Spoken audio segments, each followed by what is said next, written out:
जय हिंद दोस्तों। जो हम समस्त भारतवासी चंद्रयान 3 की सफलता के बाद खुशियां मना रहे हैं, मिठाइयां बांट रहे हैं, गले मिल रहे हैं, तो वही नल्ला पाकिस्तान को ऐसा लग रहा है कि मानो कि सांप सूंघ लिया हो।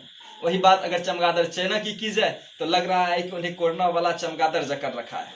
अगर वही बात अमेरिका की जाए, वही अमेरिका जो हम भारतीयों को कभी थर्ड क्लास कंट्री कहा करता था, आज उसी थर्ड क्लास कंट्री की सफलता के बाद ताली बजाने पे मजबूर है। तो वही बात अगर रूस की जाए तो रूस लूना 25 के क्रेश हो जाने के बाद भारतीयों की सफलता पर ताली बजाने के लिए मजबूर है। तो दोस्तों, इन सभी के सफलता का श्रेय जाता है हमारे इसरो टीम को, इसलिए इसरो के तमाम टीम को सल्यूट है। तो मेरे दोस्तों, चंद्रयान 3 की सफलता की कहानी को हम लोगों को बचपन से ही पढ़ाया जाता है। चंदा को मामा कहकर पुकारा जाता है। हम भारतीय की सभ्यता संस्कृति ही ऐसी है। तो हम लोगों को यूकेजी एलकेजी नर्सरी में पढ़ाया जाता है कि चंदा मामा दूर के, यूं कहें तो चंदा मामा अब दूर के नहीं रहे, चंदा मामा अब हमारे हो गए, चंद्रा मामा इसरो के हो गए, चंद्रा मामा हम भारतीयों के हो गए। तो मेरे दोस्त, अगर चंद्रयान 3 की शुरुआत की बात की जाए तो इनकी शुरुआत हम भारतीयों के मन में कब उपजा, किस समय से शुरुआत हुआ, कब हम लोग उनके विषय में सोचना प्रारंभ किए, उनकी और उद्रमुख आगे की ओर जो सोचने का शक्ति हुआ, कैसे हम लोगों में जागृति हुआ, इन्हीं सब बातों पे चर्चा करने के लिए मैं हूं आपका दोस्त BIK विभूति। मेरे दोस्त, चंद्रयान 3 की सफलता के बाद दुनिया की नज़र चंद्रयान 3 पे, दुनिया की नज़र इसरो पे है, तो दुनिया की नज़र हम हिंदुस्तानियों पे है। क्योंकि चंद्रयान 3 ने ऐसा काम ही किया हुआ है, ऐसा मिसाल ही कायम किया हुआ है कि दुनिया की नज़र को खींचने के लिए काफ़ी है। मेरे दोस्त, अगर चंद्रयान 3 के प्रारंभ की बात की जाए तो इनको हम सेकेंड वर्ल्ड वार कहे तो द्वितीय विश्व युद्ध से देख कर देखना चाहेंगे। आप सोच रहे होंगे इसमें द्वितीय विश्व युद्ध कहाँ से आ गया, सेकेंड वर्ल्ड वार कहाँ से आ गया, मास्टर बाप पगला गया। चलो थोड़ा देर के लिए पागल ही से।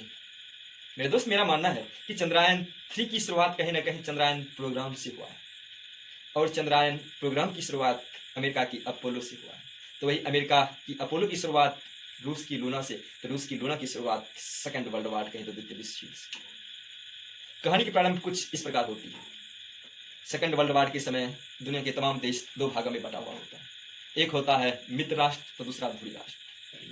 ऐसा माना जाता है कि मित्र राष्ट्र के दो मित्र USSR कहे तो रूस और अमेरिका ने रॉकेट क्रांति, अंतरिक्ष में प्रक्षेपण यान की क्रांति को शुरू किया।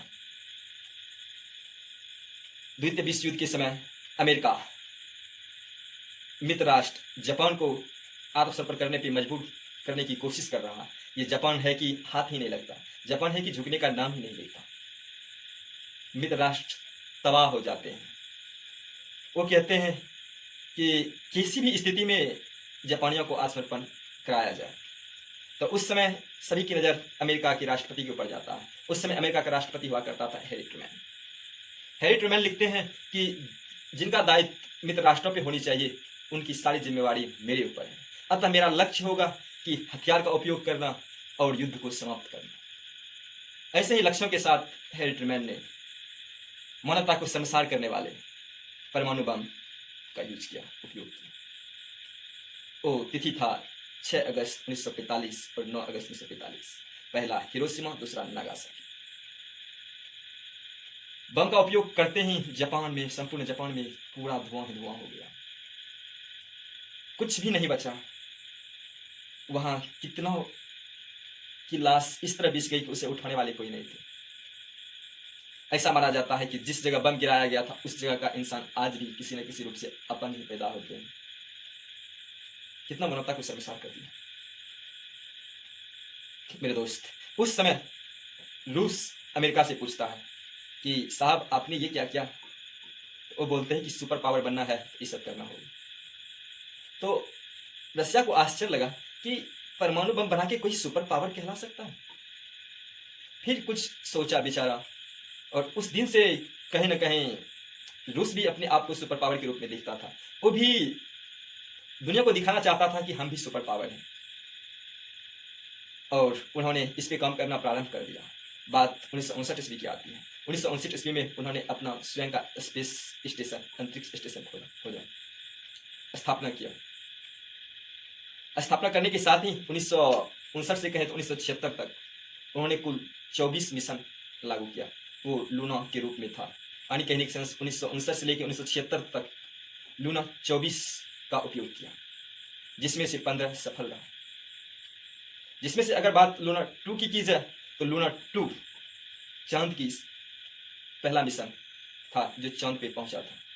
वही बात अगर लूना 17 और 21 की जाए तो चांद पर रोवर भेजने में सफल हुआ था।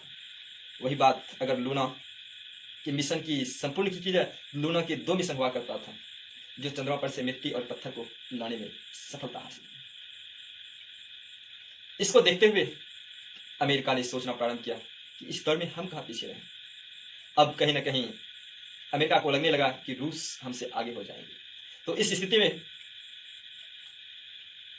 यूएसए कहें तो अमेरिका ने भी 1966 से लेकर 68 के बीच में 7 रोबोटिक मिशन को लॉन्च किया। उनमें से 5 सॉफ्ट लैंडिंग किया। 1966 से 72 तक अपोलो मिशन के जरिए नील आर्मस्ट्रॉन्ग सहित 24 यात्री को अंतरिक्ष में भेजा। नील आर्मस्ट्रॉन्ग को 20 जुलाई 1969 को अपोलो 11 के जरिए भेजा गया था। उसी समय हम भारतीयों के ऊपर भी आया। हम भारतीय ही नहीं कहें तो उस समय जितने भी विकासशील देश है सबकी नज़र उस समय रूस और अमेरिका पे था, और हम विकासशील देश उसी समय अंतरिक्ष के विषय में सोचना प्रारंभ किए कि हम भी अंतरिक्ष में भेज सकते हैं। और इसी को देखते हुए 1969 ईस्वी में इसरो की स्थापना होती है 15 अगस्त 1969। तो 15 अगस्त 1969 को होते ही हम लोग भी कहीं ना कहीं दुनिया के साथ चलने का निश्चय किया, आत्मसंपन्न होने की दिशा में काम करना प्रारंभ करें। भले ही दुनिया का देश क्या कर रहा हो, अगर हम अपनी भारतीय की बात की जाए तो भारतीय ने भी पहला परमाणु परीक्षण जब किया था वो तिथि आपका हुआ करता है 18 मई 1974, बुद्ध पूर्णिमा का दिन हुआ करता था। इस कारण से पहला परमाणु परीक्षण को स्माइलिंग बुद्धा यानी बुद्धा को समर्पित एक कोड हुआ करता था जिसका नाम रखा स्पेलिंग बुद्धा यानी मुस्कुराते हुए बुद्धा। तो जिस समय पहला परमाणु परीक्षण हुआ करता था उसमें हम लोगों के ऊपर उतना संसाधन नहीं था, हम लोगों के पास उतनी पैसा नहीं थी, हम लोगों के पास उतनी शक्ति नहीं थी, न तो तकनीकी उस रूप से विकसित था। तो जिसमें हम प्रक्षेपण करने की दिशा में काम कर रहे थे तो उस समय दुनिया हम पे हंस रहे थे कि कहाँ ये लो क्लास थर्ड क्लास कंट्री अंतरिक्ष में जाने की बात करते हैं, परमाणु परीक्षण की बात करते हैं, आत्मसंपन्न की बात करते हैं। इन्हें तो कुपोषण रहित पे काम करने चाहिए, उन्हें खाने पीने पे काम करनी चाहिए, देश के विकास की बात करनी चाहिए बोलते थे, क्योंकि हम लोग की स्थिति ही ऐसी थी। ऐसा माना जाता है कि हम लोगों की जो प्रक्षेपण की कहानी जो है, रॉकेट की जो कहानी होती है साइकिल और बैलगाड़ी से प्रारंभ होती है, क्योंकि उस समय जिस समय प्रक्षेपण करना था उस समय लॉन्चिंग पैड तक एक रॉकेट को साइकिल पर लाया गया था तो दूसरा रॉकेट को बैलगाड़ी के ऊपर लाया गया था। फिर धीरे धीरे हम लोग और संपन्न हुए और पहला प्रक्षेपण यान के समय प्रधानमंत्री इंदिरा गांधी हुआ करता था। जब द्वितीय प्रक्षेपण की बात आई तो द्वितीय परमाणु परीक्षण के समय अटल बिहारी वाजपेयी प्रधानमंत्री हुआ करता था। वो दिन है 11 से 13 मई 1998। तो उस समय परमाणु परीक्षण भी सफल हुआ, हम लोग भी परमाणु संपन्न देश बन गए। तो अब हम लोग भी जो है चंद्रयान 3 की ओर सोचना प्रारंभ किए। तो उसी समय सेकंड परीक्षण के बाद अटल बिहारी फिर प्रधानमंत्री होते हैं। अटल बिहारी 2003 ईस्वी को घोषणा करते हैं कि भारत भी अब चंद्रयान प्रोग्राम को लॉन्च करेगा जो इसरो द्वारा प्रस्तावित था। और चंद्रयान 1 से लेकर चंद्रयान 3 तक की कहानी को तो मैं पिछले वीडियो में बता ही चुका हूँ, आप वहाँ जाके देख सकते हैं। लेकिन अगर बात चंद्रयान 3 की जाए तो चंद्रयान 3 ने हम भारतीयों के लिए एक गौरव का पल दिया। चंद्रयान 3 मिनिमम कॉस्ट में यानी 615 करोड़ रुपये में इतनी कम लागत में हम भारतीयों को ये खुशी का पल दिया, सचमुच ही सराहनीय है। क्योंकि आज के डेट में 615 करोड़ रुपये की जो फिल्म बनता है स्पेस के ही ऊपर वो पूरा नहीं हो पाता। तो फिर तो इसरो ने उसे करके दिखाया रियल हीरो की तरह। आज चंद्रयान-3 से बहुत सारी आशाएं हैं, बहुत सारी उम्मीदें हैं। दुनिया की नज़र इन पे है। यानी ऐसा माना जाता है क्या कि अगर कोई देश या फिर कोई एजेंसी, कोई कंपनी चंद्रयान पे कोई लॉन्च करेगा तो निश्चित ही वो चंद्रयान-3 के थ्रू करेगा, इसरो के थ्रू करेगा। क्योंकि अभी इसरो जो है यह दुनिया को समझाने में सफल हुआ है कि हम सस्ते में ये काम कर सकते हैं। वही मैं ऐसा इस कारण से कर रहा हूँ क्योंकि अगर बात लूना 25 की जाए, जहाँ हम चंद्रयान-3 को 615 करोड़ रुपये में पूरा कर लिए, तो वही लूना 25 में सुनते हैं कि 16 पॉइंट समथिंग अरब रुपया का खर्च हुआ था। कितना अंतर है आकाश पाताल का, है ना? तो ऐसे में लाजमी हो जाता है कि कोई भी काम सस्ता में कराना चाहेगा, और कोई कंपनी भी, एजेंसी अगर काम करेगी तो चंद्रयान के लिए तो इसरो को ही देगी। फिर कभी चंद्रयान के ऊपर बात करेंगे अगले वीडियो में। थैंक यू, मिलते हैं अगले दिन। Have a nice day. आपका दिन शुभ। धन्यवाद।